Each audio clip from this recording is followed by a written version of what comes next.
നമ്മൾ ചിലപ്പോൾ ഒരു 10-20 മിനിറ്റ് കൊണ്ട് ഉണ്ടാക്കിയെടുക്കുന്ന ഐറ്റംസ് ചില ആൾക്കാർ നമ്മളെ കൂടെ ഉണ്ടെങ്കിൽ അതിന് 1 മണിക്കൂറോ 2 മണിക്കൂറോ വേണ്ടി വരും.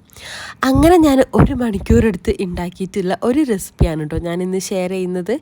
ഇത് ശരിക്കും ഉണ്ടാക്കാൻ ഒരു 20-25 മിനിറ്റ് മതി. പക്ഷെ ആ ആൾ കൂടി ചേർന്നപ്പോൾ ഞാനിത് 1 മണിക്കൂറെടുത്ത് ഉണ്ടാക്കിയെടുക്കാൻ വേണ്ടിയിട്ട് ആദ്യം പൊട്ടാറ്റോ ഒക്കെ ഒന്ന് കഴുകി പീൽ ചെയ്ത് കുറച്ച് ഉപ്പ് ഇട്ടിട്ട് ഒന്ന് വേവിച്ചെടുക്കാം.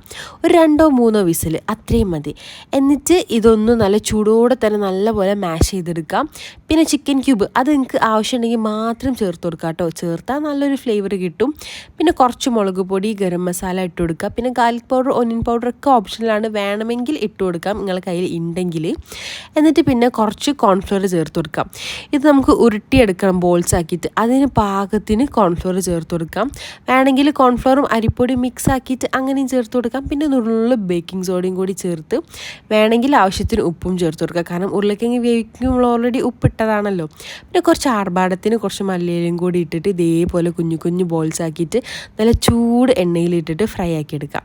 പിന്നെ ഫ്രൈ ആക്കുന്ന സമയത്ത് ഇടയ്ക്കിടയ്ക്ക് മിക്സ് ചെയ്യുന്ന ആൾ നിങ്ങളുടെ അടുത്തുണ്ടെങ്കിൽ ഒന്ന് മാറ്റി നിർത്തിക്കോളി. അങ്ങനെ മിക്സ് ചെയ്താൽ അത് ചിലപ്പം പൊടിഞ്ഞു പോകാനുള്ള ചാൻസ് ഉണ്ട് കേട്ടോ. പിന്നെ ഇത് നല്ല ചൂടോടെ തന്നെ കഴിക്കാനും നോക്കുക. കാരണം നല്ല ചൂടോടെ കഴിക്കുമ്പോഴാണ് നല്ല ക്രഞ്ചി ആയിട്ട് കിട്ടൽ. അപ്പോൾ എല്ലാവരും ട്രൈ ആക്കി.